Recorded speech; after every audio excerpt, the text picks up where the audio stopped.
that are after Matan Torah, the story of Korah, the story of the spies, right? The story of the Meraglim, right? The spies, the story of Korah, the story of Balak and Bilam happened after the Torah was given.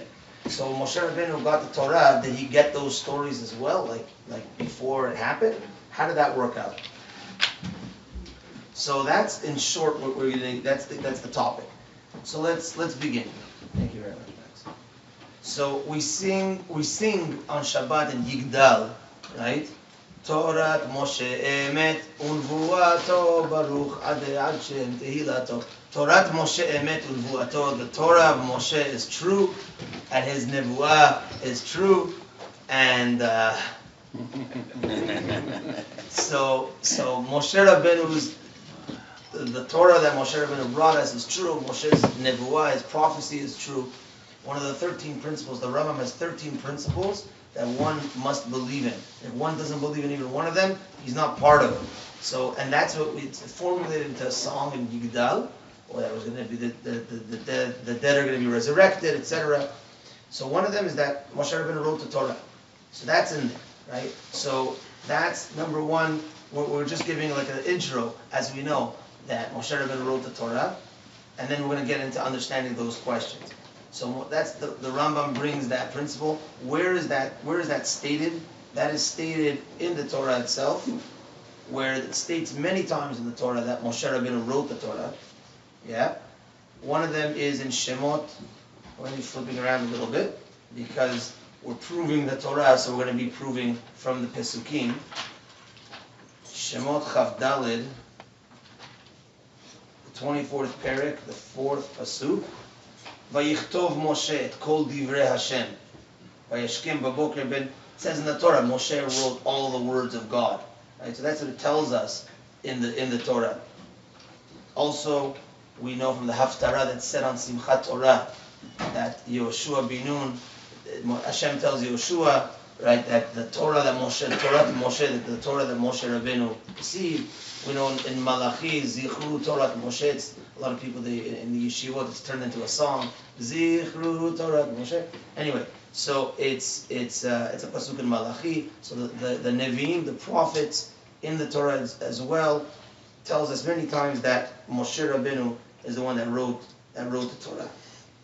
In Sefer Bamidbar, the 16th parak,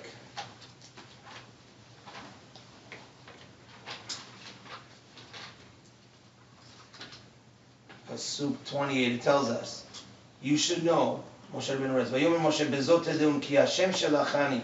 Hashem is the one that sent me la'asot et kol ha'ma'asim ha'eleh, to do everything that I did and to write this Torah. Ki lo milibi, it's not from my heart. So again, this is Moshe Rabbeinu writing, and he's saying that everything Hashem gave to him.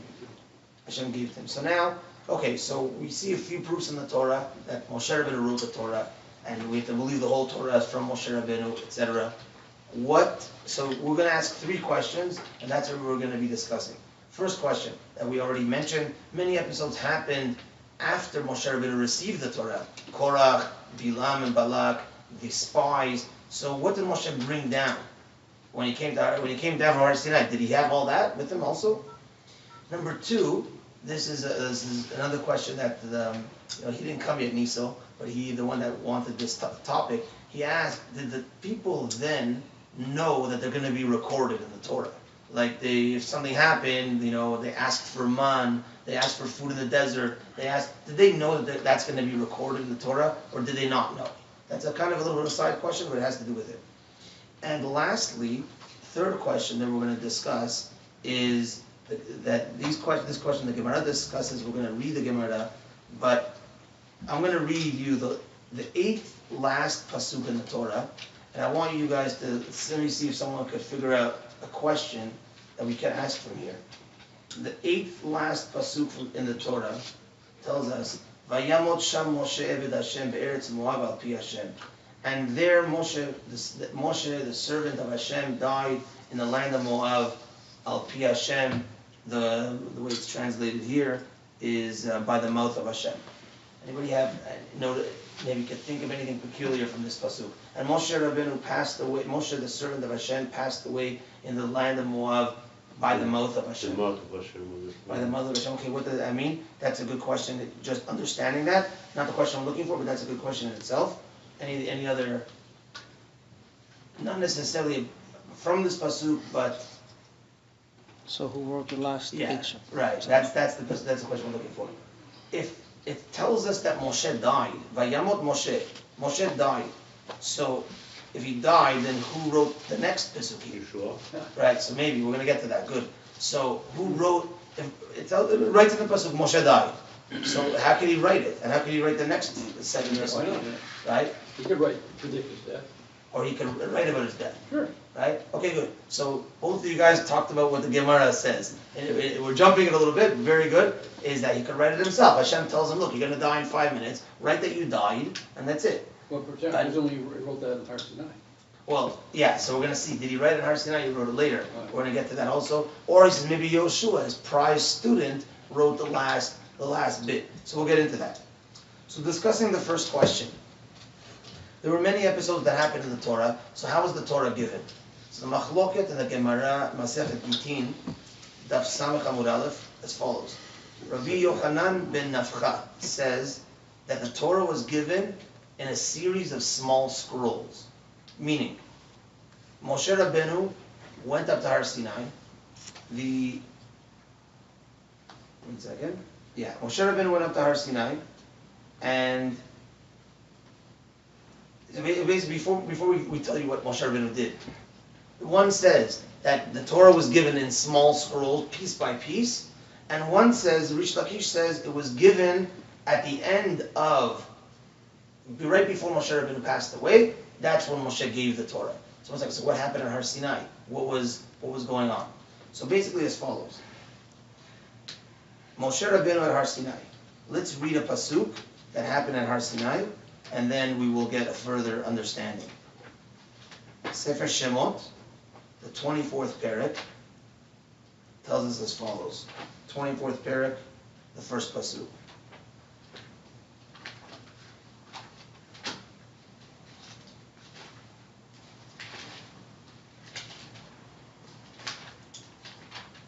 Bear with me with all the flipping around.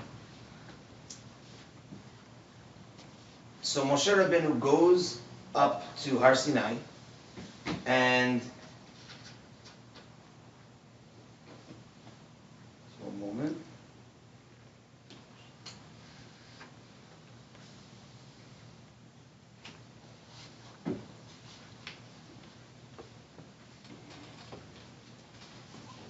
Sorry, 15th parak 25.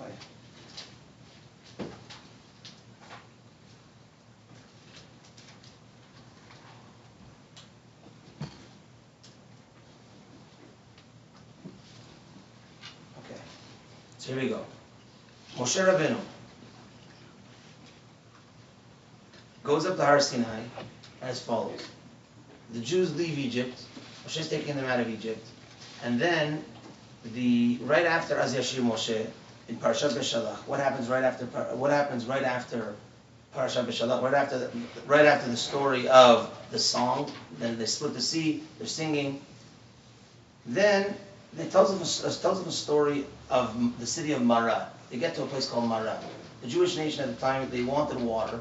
They needed water. They were crying for water, and they get to a place before they're hitting on the rock. They get to a place where they find water, but it was bitter. And the bitter water, Hashem tells them, take a piece of wood, throw it in, and it's going to become sweet. So water is compared to Torah. And the reason why this happened is because Hashem saw that even after they crossed the Yam Suf, but they were lacking. If you're complaining right away, they complain about water, then they must be lacking a little bit. Lacking a little bit of faith. You guys just saw the Ten Commandments, not Ten Commandments, the 10 plagues. You split the sea and everything, and now you have a little bit of lack of faith. So he showed them the bitterness. That guys, you're a little bit bitter. We have to sweeten you up. Part of the sweetening up was at that moment, Hashem gave them a little bit of laws, as it says in the pasuk. He told them a few laws. After everything happened, Vayitzak el Hashem, Vayoreu Hashem etz. Hashem told them, here, look, here's a piece of wood. Vayashlech el hamayim, throw it into the water. Vayim teku hamayim, the water became sweet.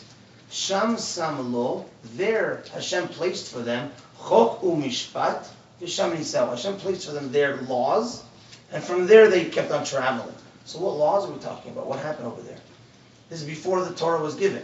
Before the Torah was given, Moshe they see that the Jewish nation are lacking something because they just came out of Egypt, but now they're already complaining. They need some laws to function, and they need something to be osek with. They need something to work on, to be part of, right? We started already. Sorry. Yeah, I know it is. So the thing that we have to teach them. The Torah tells them that they taught them some laws. What were the laws that were taught there? The laws that were taught there was Shabbat and Para Aduma and a few other monetary type of laws. It's before the Torah was given. Guys, here's a taste for what's going to come in the future. Here's some laws, get you a little bit interested. Now, that happens in Mara. Not long later, they approach Har Sinai. They get to Har Sinai. Now Moshe tells them as follows. As we know from the Midrash, that Hashem through Moshe went to the other nations and said, hey, do you guys want the Torah? You guys want the Torah? Moshe now goes to the Jewish nation, his nation, says, okay, do you guys want the Torah? He said, look, here's what I'm going to teach you. You guys saw those laws in Mara. I'm going to repeat those laws to you. And he told them, as it says over here, these laws that were given were from, as Rashi says over here, from Bereshit, from the beginning of time until that point in time. Moshe Rabbeinu teaches them Torah before the Torah is given. He tells them about the Torah. Guys, look, you know your history. They knew that they came from Abraham, Isaac, and Yaakov. Here's your history. Here's a few laws that we learned. Do you guys want to accept this or not? Then that's where they say in Parashat Mishpatim. That's where they say the famous words Naaseh v'Nishma. That's what it says. Vayikach Sefer HaBerit. I'm reading from Parashat Mishpatim. Chav Daled Zayin. You see my notes I wrote here 24:1 and through the 24:7. I'm sorry. So Chav Daled Zayin. Vayikach Sefer HaBerit. Moshe takes a book called Sefer HaBerit, a book of the covenant. Is before the Torah is given. Vayikra be'oznei ha'am. He reads it in the ears of the people. Vayomeru kol asher diber Hashem naaseh v'nishma. Well, whatever Hashem says, naaseh v'nishma. So what was this book? It says Rashi, mi bereshit ve'ad matan Torah. From Bereshit until Matan Torah, until that point, he told them all the history, and he told them some of the laws that happened, as it continues, ve'katav mitzvot shenitztavu b'mara. The mitzvot that were given in this place called Mara. So that was told to the Jewish nation. The Jewish nation now accepts it, Naaseh v'nishma. Hashem hears that they say these prophetic words because they were so great, because Naaseh, you're willing to do before you want to listen. That's unbelievable. And Hashem says, okay, you guys are the right ones to accept the Torah. So then what happens is the Ten Commandments are said. And then Moshe says, okay guys, I'm going to be going there for 40 days. I'm going to get now the rest of the Torah. What's the rest of the Torah at that point? The laws. Just the laws. And not the continuation of the history part, the stories.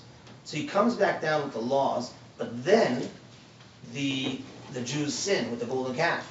He breaks the luchot, goes up for a second time for 40 days, and now that's where Hashem wants them to build a Mishkan. Because the Mishkan comes as an atonement for what they did for the Chet HaEgel. That's a whole class in itself, the connections between the Chet HaEgel, the golden calf, and the Mishkan. So now he goes back a second time, and now he gets laws about the Mishkan. He comes down and he brings down the laws until that point. So it's a law book and a history book until that point. Now it starts the machloket in the Gemara when they were traveling 40 years in the desert. As things occurred, or things written down and given to the people, guys, this is another portion of the Torah. This is another, God wants to write this episode that just happened, Korach and the Meraglim, the spies. Here it is in written form. Did that happen there? Or did that happen at the end of 40 years? Moshe took all those laws and the history from there until there, and then all those stories, and write it all together and came to them with that full book. So that full book, yes, was given right before Moshe Rabbeinu died. As it says in the Midrash, in Midrash Tehillim, the 90th parak, that the day Moshe Rabbeinu passed away, he wrote 13 Sefer Torahs. Right? Rabbi Shlush was not as fast, but he wrote 13 Sefer Torahs the day he passed away. Yeah? For each tribe? 12, exactly. One for each tribe, and one to remain in the Aron that was in the Mishkan. And the law from then on was anytime somebody wants to write a new Sefer Torah, they have to come to Jerusalem, take that one, or go to their head of the tribe and copy from that one. That's why till today, someone wants to write a Sefer Torah, but now he knows it by memory. He wants to write a Sefer Torah by memory, you can't. You have to use another copy to copy from. So now the big question is, how can you write 13 Sefer Torahs in one shot? So the answer is, one of the answers, but the most easiest answer is that in order to complete the Sefer Torah, you need that one last letter. It could have been totally completed except for one letter, and he finished all 13 letters in one shot, and that would have, completed it. So that's how, and he gave them out on the day he passed away. But so as follows: the day he passed away, the full Torah was given the way we know it. This Torah that we have was given the day he passed away. At Har Sinai, it was the laws, all the exact laws, how it's written from Bereshit until that time. Now, the only machloket is, during those 40 years in the desert, whenever episodes were happening, did Moshe give them now another piece of the Torah, and then it was completed the day he passed away, or those 40 years it was just verbatim, and on the last day he gave it to them all in writing. That's the only machloket. But that's how, in short, how the things went based on the Pesachim, because we see that he had some sort of sefer already. Sefer Berit in Mara, in this place called Mara. So he's already dictating to them certain things. So there was this type of book beforehand. Yeah? And then it was solidified when Hashem gave Moshe that, meaning Moshe had notes from Bereshit until then. He was telling them from his notes, look, Abraham, Yitzchak, Yaakov, telling them the exact stories, the exact laws he received at Mara. They accepted the Torah. They accepted, what we want to go ahead with this. Then they hear the 10 Commandments from Moshe Rabbeinu. Moshe goes up and comes down with the actual parashiot, how we have it. That's why in the Torah there's Pei and Samech, parashiot. Meaning we know that there is Parashat Mishpatim, Parashat Yitro, Parashat Beshalach, etc. But in each parasha you'll have a Pei and a Samech, opening and a closing. That itself, let's say the Parashat of Tzitzit, the parasha of the Man, etc. Each one, it's called its own parasha as well. So that was given when Moshe came down with the laws. Those laws, Parashat Mishpatim, let's say, all the laws were there exactly how we have it. Only the history part was later on when Rabbi Moshe passed away. That whole package was given then. So where was it written that he wrote completed 13 Torahs? That's written in the Midrash. Midrash is a Tanaic work. From oral Torah, part of the oral Torah, the oral tradition. Okay. So that is the short answer to what happened at Har Sinai, what happened in the chronology of the Torah. Question number 2: did they know they were being recorded? Did they know, oh my gosh, I'm going to do this, I'm going to be in the Torah written like this, written like that? Well, the answer that I came up with is no. The 2 proofs that I have for that is as follows. There's a midrash in the book of Ruth, Midrash Ruth, that tells us as follows. There were 3 individuals that says if they would have known that they would have done A, B, and C, they would have done it in a greater way. It tells us number 1, Reuven. Reuven, the brothers, they ganged up on Yosef, they wanted to kill him. Reuven says, guys, don't kill him. Throw him in the pit instead of killing him. So the Torah tells us that Reuven saved his life. Even though he really didn't save it. I mean, at the time he didn't think he was saving his life. He threw him into a pit of snakes and scorpions. He was like, let's leave it up to God. If God wants to kill him, we're not going to kill him physically, let's leave it up to God. So he throws him into the pit. So, and it says in the Torah that he saves him. Vayatzilehu. So says the Midrash, if Reuben would have known that it's going to be written about him, that he saved his brother, he would have carried him on his shoulders all the way back to Yaakov Avinu. That's what it says. That's what it says.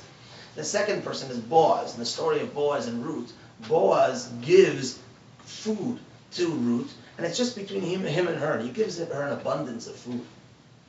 Now, says the Midrash, if Boaz would have known that it was recorded that he gave her an abundance of food, he would have given her even more than what he gave.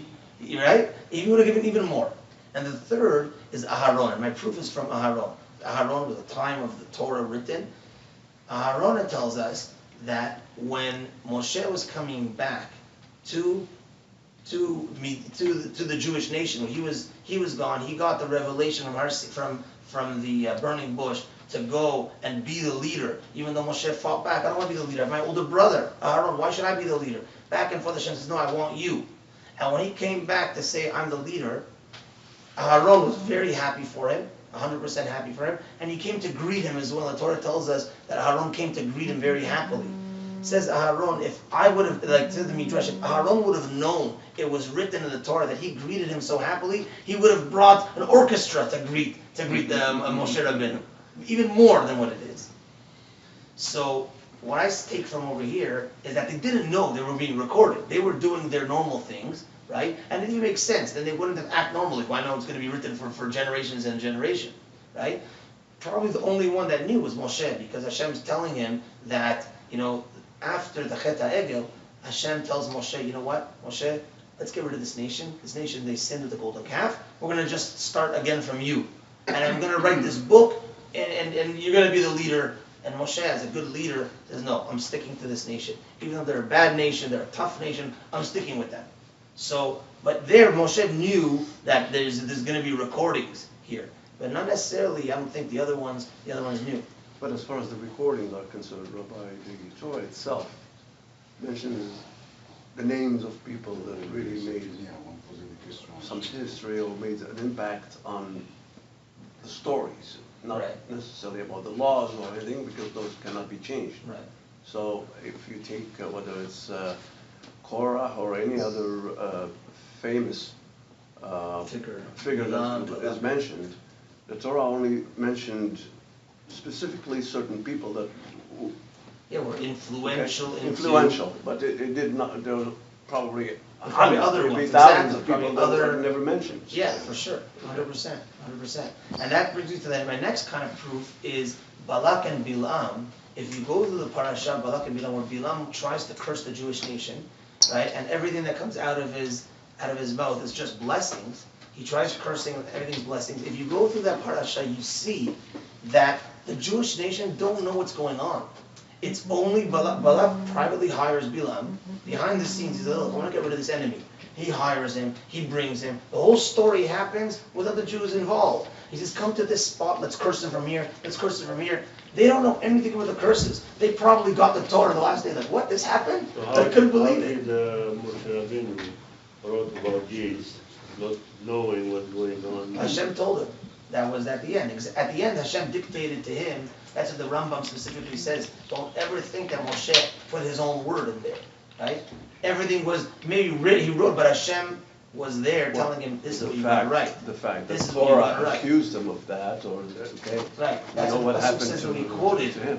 Lo is milibi. Nothing's from my heart. That's the pasuk we quoted earlier. Yeah. Everything is from Hashem's words. Nothing's from my heart.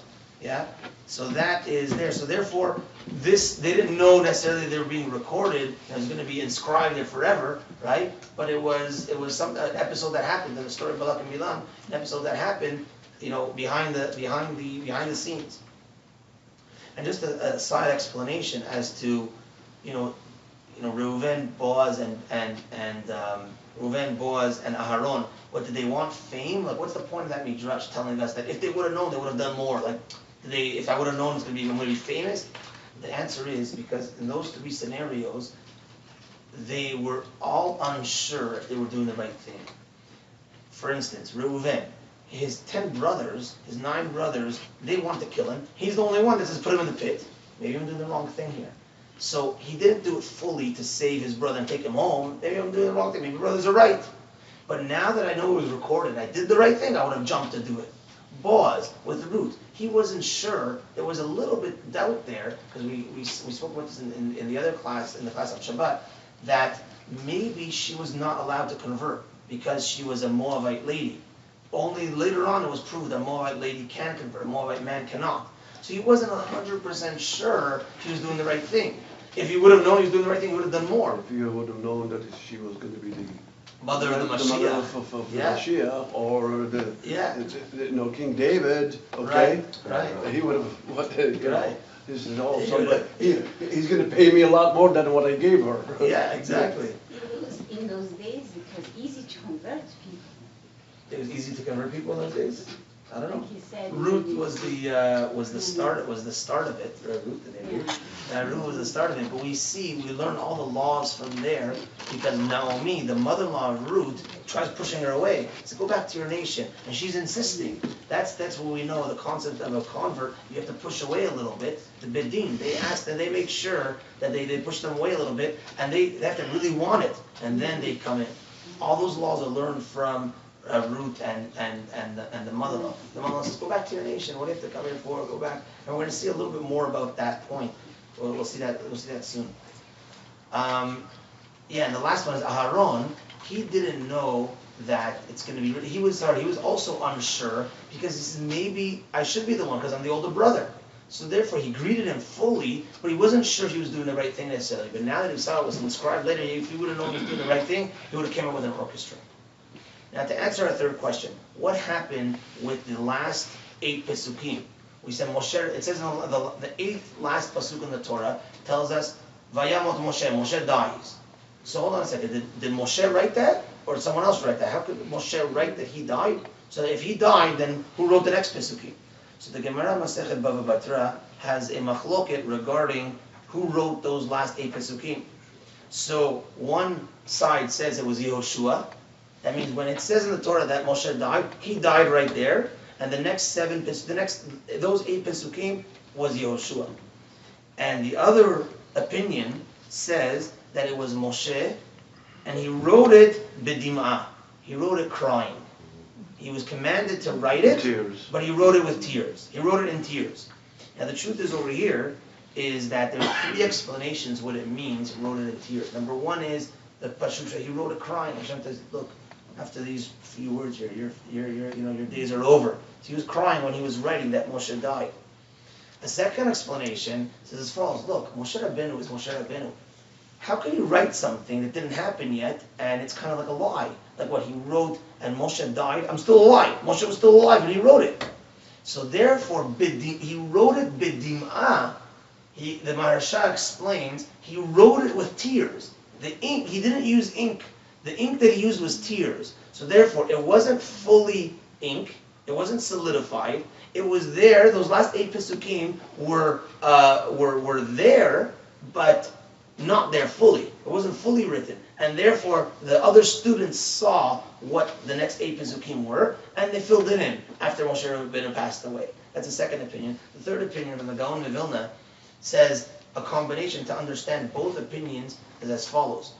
Is Dim'ah is also the word dimua. Dimua means a mixture. There's halachot regarding if you have a mixture of fruits that some you took off maaser, some you didn't. Some you took off teruma, some you didn't. It's called a dimua.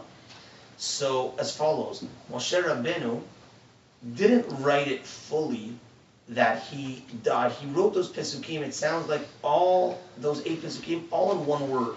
It looked like all one word. So you couldn't decipher necessarily where it was. But he says these are the next letters in the Torah. He wrote the next 8 Pesukim. When he passed on, Yehoshua was the one that divided it up. Vayamot, Sham, Moshe, Eved, Hashem. Oh, okay, now that's the division. So that makes us understand both those explanations. But as far as those last 8 Pesukim, as far as the Torah that we have, yes, there is an opinion that the last 8 Pesukim was written by Yehoshua, of course, from Hashem. But the other explanations is Moshe still wrote it, but with his tears.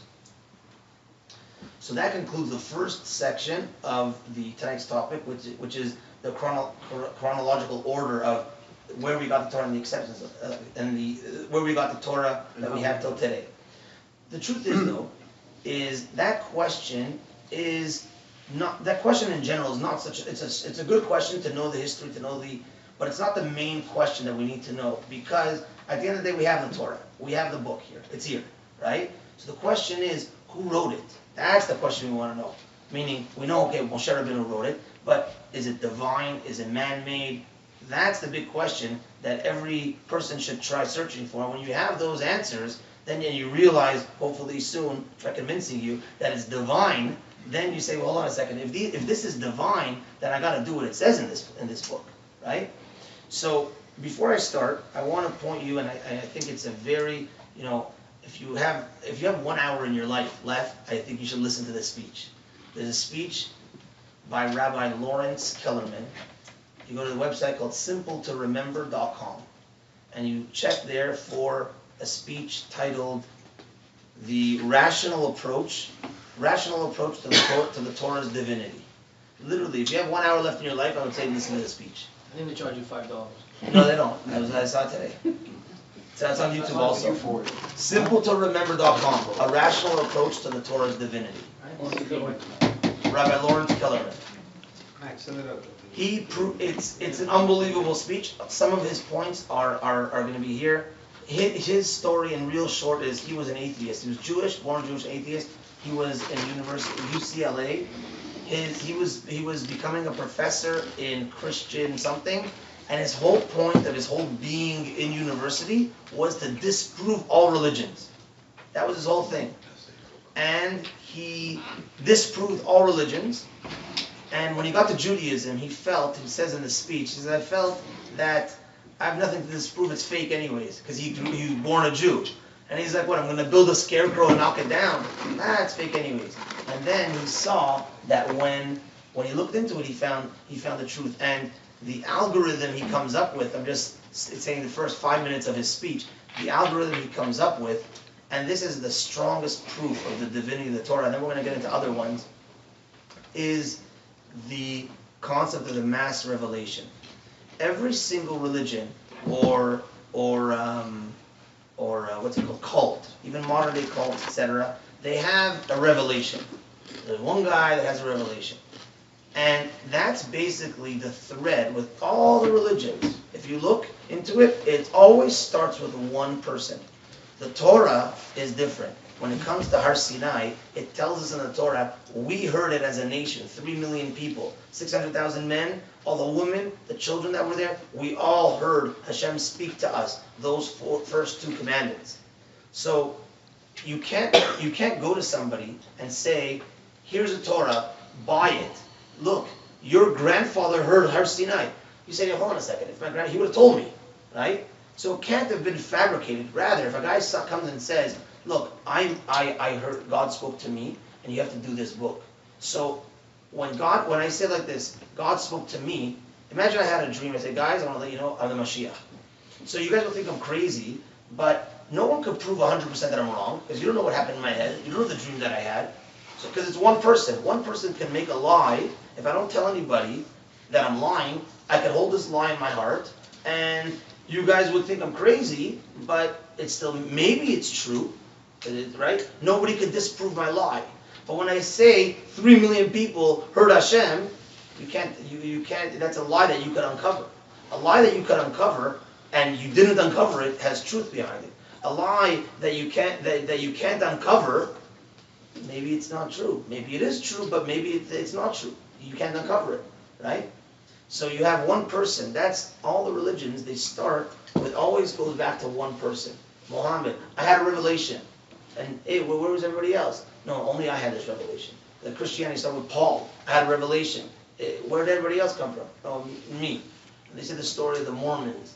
The John Smith, I think his name is, the guy that started the Mormon, he was walking and he found tablets written in old Egyptian, and right beside it was a special pair of glasses, and he was able to read with those glasses, and he translated it all into English, and then he got rid of the glasses and got rid of the tablets. Why you got rid of that, I don't know why. Why you got rid of, and this was only the 1800s, and it all started with one guy. Even the recent ones, the guy in Waco, Texas, these guys, they all started one person. I have the powers, and nobody else has. I have the secret goods, and nobody else has those goods. And that's another proof that he says over there. I was just listening to the first 5 minutes of the speech today. We'll get into other proofs in a moment. Is you go to any other religion, you tell them, let me ask you something. So your religion says you got to do A, B, C, D, you got to do all this stuff. Now, if I don't do it, can I? It says, so what do you promise me with your religion? You ask this other religion. What do you promise? You're going to get heaven. You're going to get all this good stuff, reward and everything. So let me ask you a question. Can I achieve all that good stuff with doing a different religion? Everyone's going to say no. Everyone's going to say no. Only with my religion. So that means you have a secret that nobody else has. You have the secret words of God that nobody else has. and then when you dig deep, it only came to one guy. So what? The word of God only come to one person, right? As opposed to the Torah, where it was revealed to all of us. I think Kellerman also, he's got a book called Permission to Receive. Have you read it? So, huh? No, Receive. To receive. So there's an epilogue in the back, and he wrote to the Vatican to answer the three questions, why, the JD, the three main questions you ask Christians. And the Vatican wrote back and admitted that their religion is fake. He writes about that. He says, I think he says that in that speech Rabbi also. Messod, it's an incredible article. I think he might say that too. Yeah. So I look up some things like hieroglyphics, and I'm not really fully aware of what kind of stories they talk about. Or if you look at them, I understand in Mesopotamia they have some kind of a story of a flood. But for me, like, none of those nations exist today. Like the Egyptians, Right. the Assyrians, That's the one of the- Mesopotamians, none of them exist today, but the Jewish people still exist. Still here. And if I think about just 500 years from now or 1,000 years from now, something surviving, like, I don't know, an iPhone or something, right? It's an incredible thing, right? If I think about what's going to happen 1,000 years from today. So if I think about the history and the survival of the Jewish people, to me, that's in my the mind, proof. that's my proof, Yeah. right? Yeah. Exactly. That's on the list there. We're gonna. Yeah. Okay, you have to. That's I want to know definitely- your thoughts about that. Yeah. That's definitely Why do you up feel? there. Why do you feel that all these religions that Jesus created? You have a religion that's proven. Right. So where do all these guys come That from? people that you ask all this question that wasn't created by one man, that was given to everybody. So all these religions have been created, and all of a sudden you have one religion that's proven over time, but still people create new religions. You bring rid of people. Like that. How are people blinded? How are people blinded by it? I don't know. That's number one. Number two is, people have their own agendas. If a person was born into Christianity, it's very hard to change and to leave and to, they defend it with all their might, right? So they defend whatever they say, okay, you guys say that you saw with 3 million people. We saw one person, or whatever. They have different. Also, they're not necessarily doing the, a lot of times, I did read this when I was looking into it today. We said in Torah, we started this part, that the Torah there's two options. It was either given by God or man-made. So, but other people, when they look into it, they just totally erase God. There's no God. So we have it, it's here, man-made. So they don't have the same parameters. I gave a story once, how they don't have the same thought process. I said a story once how I was on a plane, and I was sitting I flew from Toronto to France, I stopped over to Israel, but the Toronto, France, it's not necessarily so many Jews on the flight. It was time for Shachrit, and I was putting on my tefillin. After I finished, the guy beside me was a German. He started talking to me. He's like, wow, that's the first time I ever saw that in my life. He was 30 years old or something, 40 years old. I'm a German, non-Jew. It's the first time I ever saw that in my life. So I said, wow, whatever. We were talking a little bit. He said, well, I don't believe in God anyways. He tells me. So I said, let me ask you just one question. You don't believe in God. Where did it all start from? So what do you mean? I said, you have parents, right? He said, yeah. So where did and those parents have parents, and those parents have parents, those parents have parents. Where did the first set of parents come from? So he says to me, that question doesn't bother me. I said, but where did it all start from? Like, where did it start from? Where's that first, amoeba or cell? And that question doesn't bother me. So I said, what do you mean it doesn't bother you? Like, just answer the question. That question doesn't bother me. He kept on saying it, and then I just realized that, I don't know, they're just wired different. I don't know, usually a straight, open-minded, and I just left the guy alone. You get that with Jews. That's sad. Yeah. So let's see a few more proofs. Number one, if I were to go to you, a very strong proof. I go to you guys. I have this religion here, right? So now another thing is, well, I'm kind of out of order, but Christians, Muslims, they would say religion or the sword, or you get killed. So a lot of people became Christian, became Muslim because they had, and the Jews never did that, right? So, and also now you go to Jews, you guys look, I have this Torah, imagine it was man-made, right? So imagine there's someone selling it, which again, in history, we never had any recordings of people trying to sell Judaism. No one went around with knives trying to kill people. They did that with Christianity, did that with Muslim, right? There was no Moshe Rabbeinu, you become a thing or I'll kill you, right? It was, here it is. So imagine it's man-made for a moment. He said, guys, accept this religion. So people were going around and being like, missionaries. Accept this religion. So okay, what's inside? We have the toughest set of rules that ever exist. Tefillin, every day, tzitzit, kosher, Shabbat, Yom Kippur, Chagim. No one wants this religion. No one wants to buy it. No one would take it, right? So that itself is a proof. If there are people doing this crazy thing, it must be it's divine. Because all the other religions are easy. Yeah, their set of rules are not like our set of rules. And I said a story, a mashal. I said this at the Kol Torah event. There was a kid named Moshe, and his family moved into a home near a non-Jewish family, next door neighbor. And little Moshe, the 5-year-old, was playing outside, and he sees the neighbor's kid, Johnny. Hey, Johnny, they become friends, 2 5-year-olds. And Johnny says, this week it's my holiday, it's Xmas. You want to come check out my tree? So the kid says, I don't know what tree, I don't know what. Okay, fine, yeah, whatever. And he goes in, and he sees this tree, and it's all decorated with lights, and there's a star on top. He says, wow. So little Moshe says, wow, this is a cool tree. So I says, yeah, this is my holiday tree, my religion, Wow, really? So Moshe asks him, so Johnny, how many lights does it have to have? I don't know, whatever, put how many lights you want. Oh, okay. Now, do you have to have a star on top, or do you not have to have a star on top? He said, no, you can do whatever you want. And are you allowed to borrow a tree if you can't afford a tree? Are you allowed to borrow a tree from your friend for this?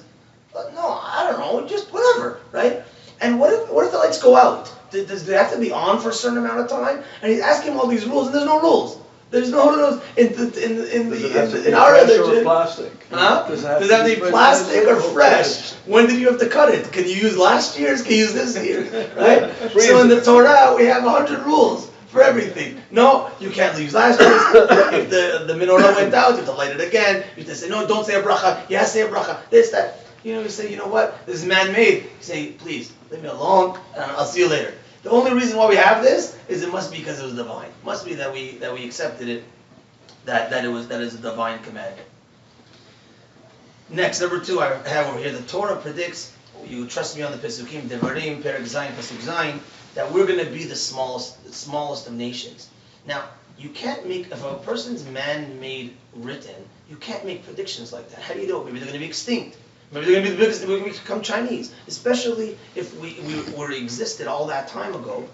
You just keep on adding and adding and adding. We're going to be the biggest nation. What do you mean the smallest nation? Right? So you can't make such a prediction. Number 3, there's a famous one, is regarding non-kosher animals. Non-kosher animals, the Torah tells us that a kosher animal needs 2 signs. Split hooves and regurgitates its food. The Torah tells us there's only 4 animals that has 1 sign. Many animals have 0 signs, right? A gorilla has 0 signs of kosher, right? There are only 4 animals that have 1 sign. A pig is the only animal in the world that has split hooves and doesn't regurgitate. A camel, a rabbit, and a hare, or the other, it's not hare, it's called onyx, or not onyx, something, huh? Herrings, yeah. Herrings, a rabbit, and a camel are the only 3 in the world that regurgitate but don't have split hooves. So the Torah tells us that. Now, there's a million species of animals, and especially back in the time, there was no Google. They didn't know how many animals. They just saw the animals that were around them, right? They didn't know what was going on with the kangaroos in Australia. They didn't know what the polar bear is in Canada. Yeah. So how can you make a statement and say there's only 4 in the entire world that have this 1 sign? Tomorrow I could go, if I go to Southeast Asia and I find an animal that regurgitates its food and doesn't have split hooves, I could disprove this whole thing. Only a prophet, only Hashem could say something like that. That's another proof. Huh? They didn't have National Geographic, exactly. Yeah. And 2 proofs that the Torah Shebaal Peh is true, so we have Torah Shebichtav and the Torah Shebaal Peh, is because for fish, we know that the kosher symbols for fish is fins and scales. The Torah tells you need fins and scales. The Torah Shebaal Peh tells us any fish that has scales has fins. So therefore, if I ever find a fish that has scales without fins, I can disprove the Torah. And never yet, and only in the 70s, they had the ability to go deeper into the water. Scuba diving only existed now in the 70s. They're going to go, and they found thousands more species. And never yet to have a species with scales only and no fins. They have to disprove the whole thing. So you can make such a statement like that, it must be that it's divine. Another divine proof of the Torah Sheba'al Peh is by Hilchot Shechita in the Torah, the exact pasuk I don't have here, but it says that the laws of Shechita, Hashem tells Moshe, the laws of Shechita, like I told you already. Like I told you, do this and this like I told you already. You look in the Torah, he never told him anything about it. It must be that there was another time that he told him verbally. Torah Sheba'al Peh. Torah Sheba'al Peh, that's where he told him the laws, those laws. Now, also, if Moshe Rabbeinu was the one that wrote, if let's say it was someone else. First of all, we have no one else in history that wrote it, right? If we like, there's a hypothesis I saw. They look at the styles of writing in the Torah, and they come up with there's a hypothesis that happened in the 19th century that they come up with there's 4 possible authors that wrote the Torah, and one did the Kohanim part, one did the 4 possible authors that put it all together. And so, even if so, where are these authors? Who are they? Did we ever meet somebody else? What's the name? Did we ever meet somebody else in history that besides Moshe Rabbeinu that Moshe Rabbeinu ripped it off of to give it to us? Nobody, right?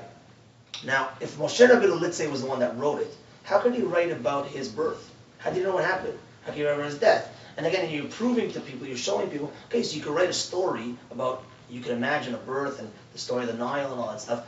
So, but it's a hard sell to prove to somebody to take this. Now, another proof, this is a proof for someone that learns Torah, I'm sure Rabbi Nadoff here, and the ones that delve in the yeshivot, etc. Number one is, the biggest proof that yeshiva guys need is when you learn Torah, you recognize it's not man-made. Just by learning Torah, you see the depth, what's going on there, you know this is divine. That itself. So sometimes you guys might not understand that or grasp that right now, but trust me, when you learn Torah, you recognize this is not man-made. Another proof, in Bereshit, Hashem tells Abraham Avinu that we're going to be an eternal nation. And that's what Michael was saying earlier. We're going to be around forever. So how can you say that? Maybe we're not going to be around forever. If a person's writing a religion and writing a book, right? And guys accept this religion. How can you say they'll be around forever? Maybe they're not, like the Greeks, or like the Romans, or like the Aztecs, or all the other guys, all these other ones, right? How can you say they'll be around forever? Right? Especially who could predict that? Especially we've had targets on our back since day one, right? We're the smallest nation, as we predicted earlier, and we didn't have a homeland. You know, here and there we've been out of Israel. Back in the day, we got back, Baruch Hashem, but we've been dispersed throughout the world. So how can you say we're gonna be around forever, an eternal nation? It must be divine. In Sefer Yechezkel, this is a prophecy from Yechezkel, is that we're going to be dispersed around the world, which we see we are. We're dispersed around the world. How could we predicted that, right? How could somebody predicted that? In Devarim, the 28th Perek, Pasuk Samech Vav, Samech Hey, Samech Vav, Samech Zayin, tells us that the nations are always going to hate us. Everyone's going to be after us, the target on our back, always, right? So also, how could you predict that? How can you say, maybe the prediction's wrong? And we see throughout history, we've always been the scapegoat. We've always been the one. Nobody could argue that one. Unfortunately, till today. There's another prophecy in Yechezkel, in the 33rd Perek, that tells us that that Israel is going to be a wasteland whenever the Jews don't dwell on it. Only when the Jews dwell on it, then it's going to be prosperous. And we see, before Israel now, before 1948, right? It was a wasteland. There was nothing. Some people settled there and lived there, but to what it is today, for sure not. Yeah. But even before that, you go back in history. There's a famous, I think it was Mark Twain, that went to Israel. He writes in his thing that it was disgusting, right? He says it's not a place. It's not a place that is livable. That's livable, right? You can't inhabit, right? And I think I think the original, when the British, I think they wrote that this size, Israel could only inhabit it, like only 1 million people could live in this whole area. And now there's 7 million people living there. Yeah? So it's uninhabitable unless the Jews live there. Wrote that it will be a nation that will exist forever. Yeah, that's what we said earlier, the eternal nation. And the last one here is in Yeshaya, also one of our prophets, Yeshaya, the 49th Perek, is that we're going to eventually return to our homeland. We see that now. We hope this is the prophecy that's going to bring the Mashiach, that last prophecy. but that's we already see now. But these again, and there's many more. I could have went into many more things, right? Especially gematriot, and when a person learns a little bit of Kabbalah, you see how things are connected from one thing to the next. So what do we do with this information? Two things. Again, number one, I really strongly suggest to listen to that speech. It again solidifies what we said over here and further. And number two, what we have to do with this is look into this more, think about it, let it sink in. But once we know this is divine, it means this is Hashem's word, right? Then it means, hold on a second, I got to do it then. If this is what you got, this is the rule book, this is the blueprint. If this is Hashem's word, I can't say, well, I'll do something else. This is what we have to do, right? If this is the laws and the divine laws that we're saying, right, then it means I got to do it. I can't hide anymore. I can't beat around the bush anymore. This is it. I'm faced with the truth. If we open our mind and come face to face with it, I want to open my mind and say, I want to be a true person. I want to be an emet person. When it comes to the emet, it means if this is the truth, then I got to go with it. I can't deny it anymore. I can't cut corners. I can't beat around the bush anymore. Right? So that hopefully will inspire us to get closer to Hashem, to do Hashem's will. B'ezrat Hashem, may we always have this clear in our eyes and clear in our thoughts, and live the way that Hashem wants us to live. And soon we'll have the full Bnei Yisrael back in Eretz Yisrael. B'mira b'yameinu. Amen. Amen.